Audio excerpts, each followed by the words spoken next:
भगवान उपदेश दे रहे हैं,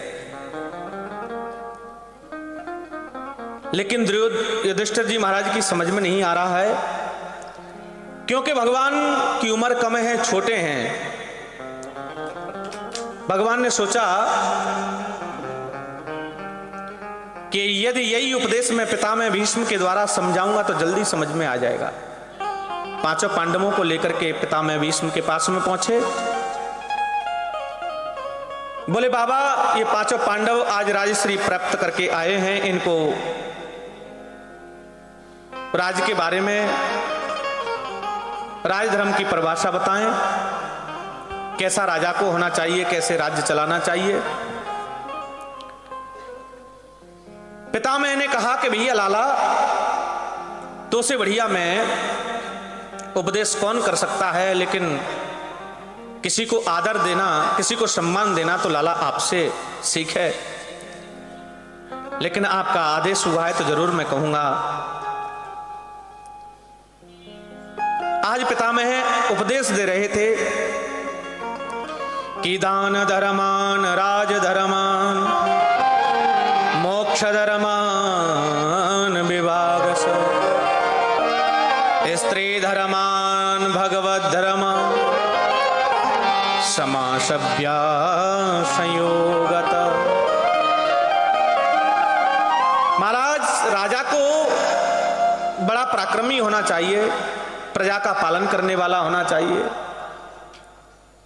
राजा को होते हुए अधर्म को नहीं देखना चाहिए, डट के मुकाबला करना चाहिए। अगर सामर्थ्य नहीं है तो उसे अपने रण को छोड़ देना चाहिए। इतनी बात कह ही रहे थे कि द्रौपदी खिलखिला करके हंसने लगी कि आज तो बड़े भारी ज्ञानी बाबा बन रहे हैं।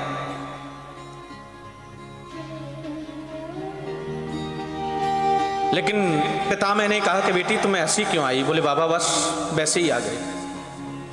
पितामह ने कहा कि द्रौपदी, आपकी तो बात छोड़ो, आपकी ददिया सास की भी हिम्मत नहीं कि मेरे सामने हंस जाए, और कुलवती नारी कभी बिना कारण के नहीं हंसती। बाबा आज तो बहुत बड़ा ज्ञान उपदेश दे रहे हैं कि तन पवित्र सेवा किए, धन पवित्र कर दान, मन पवित्र हरि भजन सो हो तत्र वेद कल्याण। बोले शरीर की अगर पवित्रता चाहते हो तो सेवा करो, और धन की पवित्रता चाहते हो तो दान करो, और मन की पवित्रता चाहते हो तो भजन करो।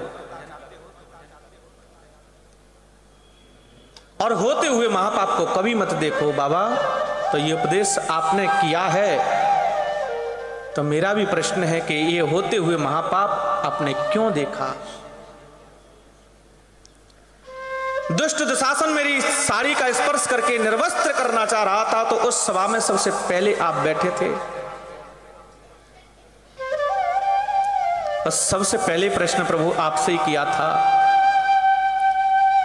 इतना भी मुझे ज्ञात है कि बाबा आपकी उंगली का इशारा भी हो जाता तो दुष्ट दुशासन की हिम्मत नहीं कि मेरी साड़ी का स्पर्श भी कर जाता।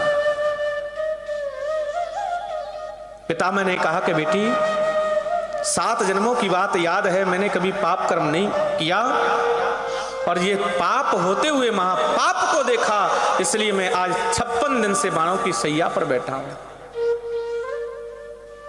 लेटा हूं, क्योंकि मेरे दुष्ट दुर्योधन का दूषित अन्न खाया था, इसलिए मेरी बुद्धि भी मति भी नष्ट हो गई। लेकिन आज जो दुर्योधन का जो अन्न का रक्त था वो एक एक बूंद करके निकल चुका है, मेरा मन बिल्कुल निर्मल हो चुका है। अब मैं 2 वार्ता केवल गोविंद से करना चाहता हूं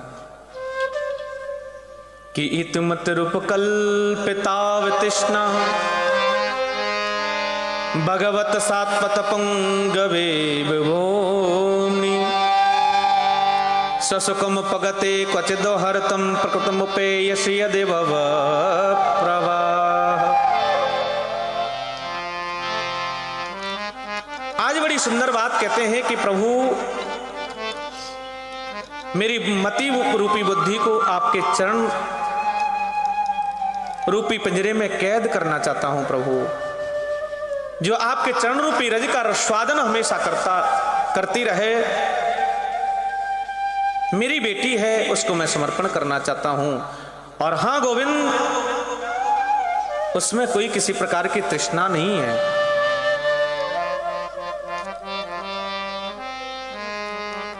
उसमें कोई किसी प्रकार की